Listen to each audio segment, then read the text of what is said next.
On behalf of the Triangle Foundation Board of Directors, I would like to welcome everyone to the ceremony recognizing one of thoroughbred industry's finest leaders. First, we'd like to welcome you to Thoroughbred Park. Thoroughbred Park is a space that defines Lexington's devotion to and dominance in the equine world. The park infuses the viewer with the depth of that devotion through statuary in 45 plaques honoring the men and women who spent their lives breeding, training, racing, and owning those magnificent animals. The location of this park, at the intersection of East Main Street and Midland Avenue, is emblematic of the early straightaway races pioneers held on Lexington streets in the 1780s. The history, the nostalgia, the people, and the horses are all here in Thoroughbred Park, one of 4 parks developed by the Triangle Foundation. Thoroughbred Park is one of the world's most unique cultural and historical landmarks. Never before has a more stunning tribute been made to the beloved horses, its owners and breeders for their innumerable contributions to a region. The 2 3/4 acre park is divided into 5 major areas, each a lifelike vignette from the world of racing. The Knoll, nestled within the peaceful treed 1/4 acre setting, an outdoor museum commemorating racing's best and brightest, starts both human and equine. Lexington Grove, dedicated to Lexington, which is on the east end of the park, one of thoroughbred racing's most revered champions. This beautiful site showcases a half-size bronze statue of the 19th century stallion who for 16 years was America's leading sire. The Meadow, deciduous and evergreen trees ascend the multi-level oasis in which bronze mares and foals frolic as visitors stroll along walkways and enjoy the view from inviting seating areas. The handcrafted stone wall, reminiscent of those found in traditional bluegrass horse farms, separates the upper and lower portion of the meadows.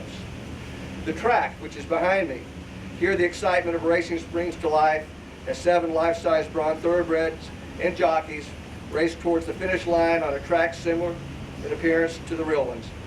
Willie Shoemaker, Pat Day, Chris McCarron, Randy Romero, Don Bloomfield, Jerry Bailey, Chris Perrette, they're all there, sporting bronze racing silks cast from actual silks donated by prominent stables. The winner's circle, an immortal photo finish, 2 bronze champions strain neck and neck towards the imaginary wire at the west end of the park. In addition to these dramatic statues, the winner's circle sports a large flower bed, a pool, part reflective, part powered by water jets, lifting streams of water symbolizing fans cheering their horse to victory in a granite plaza. It is only fitting we are here today at Thoroughbred Park, 1, to pay tribute to an individual whose tremendous contributions to the thoroughbred industry have made an everlasting impact, and 2, to kick off an historic week for Lexington, Keeneland, and the Breeders' Cup. At this time, I would like to ask Keely Bell to come to the podium to announce the Triangle Foundation's 46th Thoroughbred Park Walk of Fame honoree. Keely?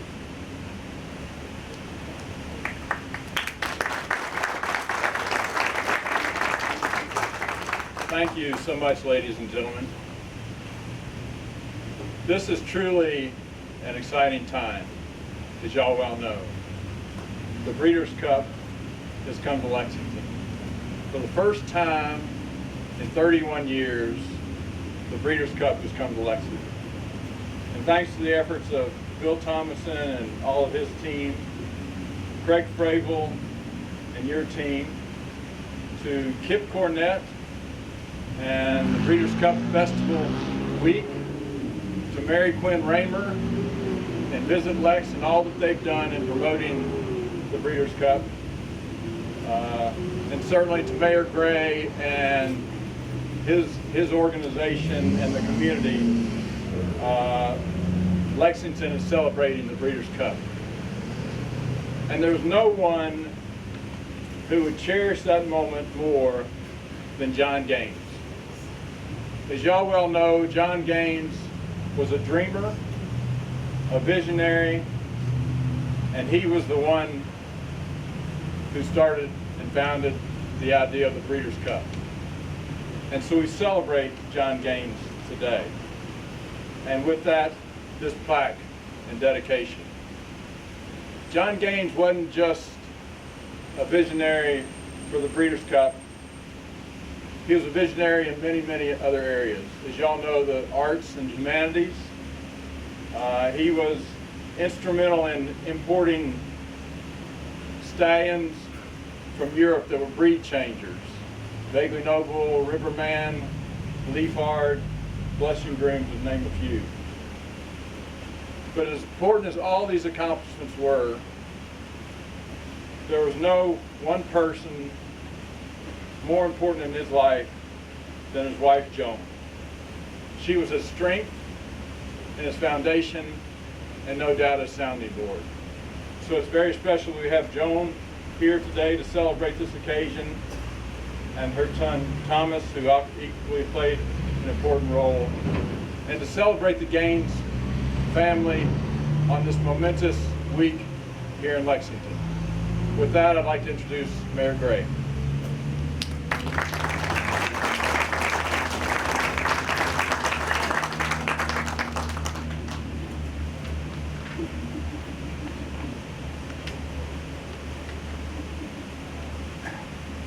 It is a real honor to be here today to honor John Gaines. John was I considered a mentor of mine. He had a charisma that produced an outsized influence on our city, always coming up with large-scale, ambitious ideas and using his personality, determination, intellect to make them happen. It was said that the painter Gustave Courbet produced paintings like apples on an apple tree. John Gaines produced ideas like apples on an apple tree. He was prolific. He was also something of a contrarian. He just wasn't happy with the status quo, but we could call John a happy contrarian. John found a home in Lexington.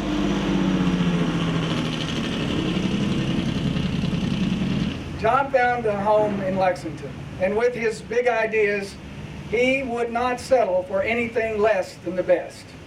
Like his determination, as Heatley said, to create the Breeders' Cup, but also something that was real dear to his heart, and that was the Gaines Center for the Humanities at the University of Kentucky. And today, with us are the director, Bill Harling, former director, and several of the Gaines Center fellows. Joan and John, Joan and Thomas, rather. It is an honor to be with you here today, still celebrating the life, the ideas, the vision, and the accomplishments of a true original, a Renaissance man, John Ryan Gaines. Thank you.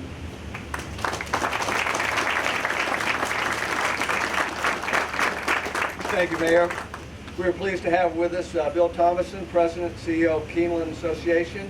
They've done an unbelievable job getting ready for this event. So, Bill, glad you could be here. Thank you, Steve. Mayor, thank you, Healy. Thank you for your words, Mr. Campbell, for the Triangle Foundation and what it means. And Keeneland is truly proud to have finally brought the Breeders' Cup home. We've talked about this as being a homecoming.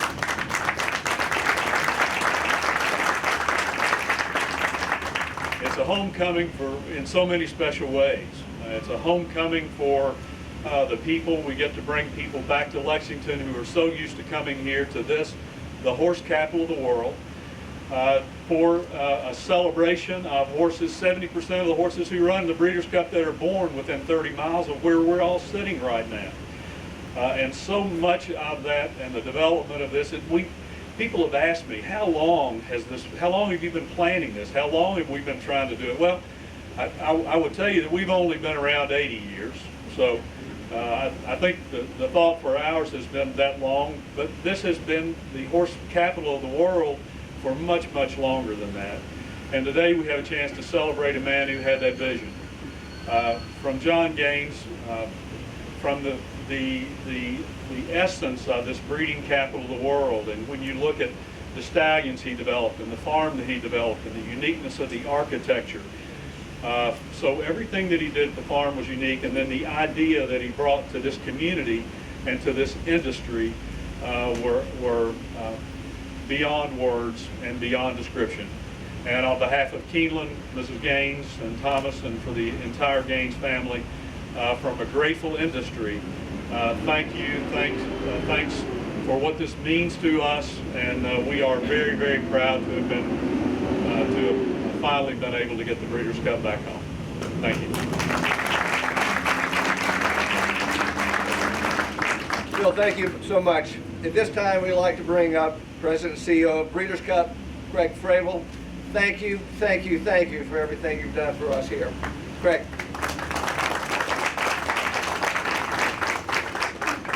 Thank you very much. I just want you to know I just got on the Jockey Club's mobile website and I registered the name Happy Contrarian for a horse that I think will win the Breeders' Cup Classic 4 years from now. Well, thank you very much to the Triangle Foundation for having us here today. This is a true honor for us to be celebrating Mr. Gaines and Thomas and Mrs. Gaines, the family. When I got to Lexington 4 years ago, one of the first things I did was read some old oral histories that were taken. They're not that old, 1982 to 84, but oral histories of the Breeders' Cup. And when you read through those things, you can understand some of the dynamics that took place in trying to put together the Breeders' Cup, which I personally consider one of the great miracles of modern racing. And in fact, of any great sport. That in 1982, Mr. Gaines appeared at the trainer luncheon the week before the Kentucky Derby and announced that he was going to put together the Breeders' Cup for the first time. And 2 years later, only 2 years later, the first Breeders' Cup was run at Hollywood Park in Southern California. For racing to do anything in the space of 2 years it really is a true miracle. And the fact that Mr. Gaines was able to pull that together, along with the other breeders here in Central Kentucky as well as internationally, is, as I said before, really one of the true miracles of modern sports. In fact, John Nayrud used to tell a story that one of the founding meetings, Mr. Gaines got up and he said, now, I think there are about 10 guys around the table. He said, I'd like each of you to put up $50,000 and we're going to get this thing started. And everybody who's in raised their hands. And Mr. Nayrud said, 5 guys raised their hand and 5 guys got up and went to the bathroom. So that shows you a little bit about what Mr. Gaines was up against. But Thomas, Mrs. Gaines, on behalf of the Breeders' Cup, it's awfully nice to be back here. Thank you very much.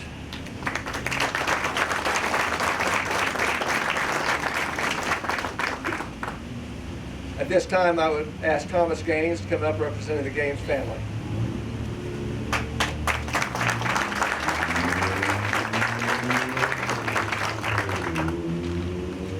Thanks so much, and thanks everyone for coming out on this cold morning. And on behalf of my entire family who's here, my mother Joan, my wife Kim, my daughter Olivia, and son John, I'd like to offer a heartfelt thank you to Steve Grossman and the Triangle Foundation for bestowing this honor, for Healy's very kind words, Bill Thomason, Craig Fravel's remarks, and to Mayor Gray as well.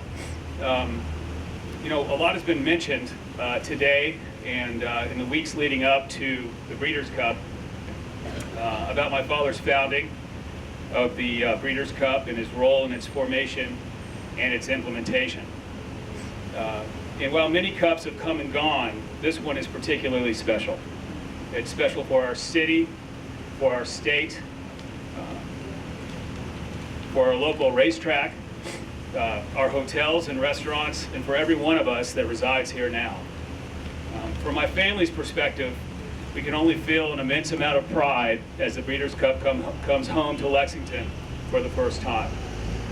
If there's a lesson or moral that we can all share from this story, the story of the Breeders' Cup, it's this.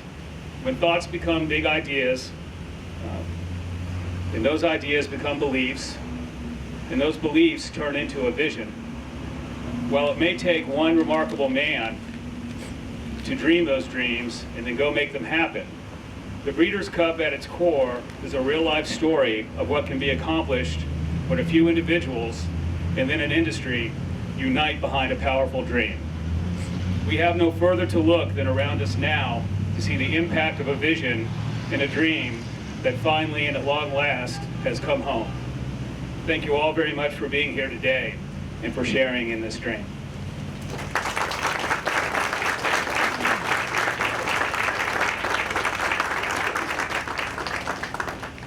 Thomas, thank you so much.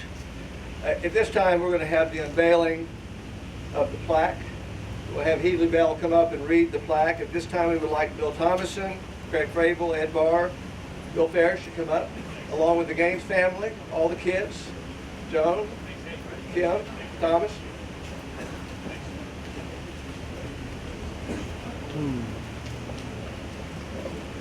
Very special moment, y'all. John Gaines was the mastermind and architect of the Breeders' Cup, which created a late season championship climax for thoroughbred racing started in 1984, changed the landscape of the business in many ways. The Breeders' Cup now embraces 2 days and provides $25 million in purses for 13 races. Gaines also was instrumental in the establishment of the Kentucky Horse Park. As master of Gainesway Farm beginning in the 1960s, Gaines arranged for the importation of a number of the best European stallion prospects, including Vaguely Noble, Blushing Groom, Leafard, and Riverman, which resulted in the top European buyers recognizing Kentucky auctions as a necessary destination for purchase of top quality racing prospects. Gaines bred more than 50 stakes winners, including Halo, sire of Kentucky Derby winner Sonny's Halo and Sunday Silence. He was honored frequently by the racing industry, receiving the Eclipse Award of Merit, Thoroughbred Club Testimonial Dinner, Duke of Devonshire Award, Lord Derby Award, John W. Galbraith Award, and the Visor Equine Industry Vision Award. Outside racing, he was founder of the Gaines Center for Humanities at the University of Kentucky and sat on the boards of the University of Kentucky trustees, Transylvania University Curators, National Gallery of Art Trustees Council, Metropolitan Museum of Art, Department of Drawings, and Speed Museum. He was quite a man.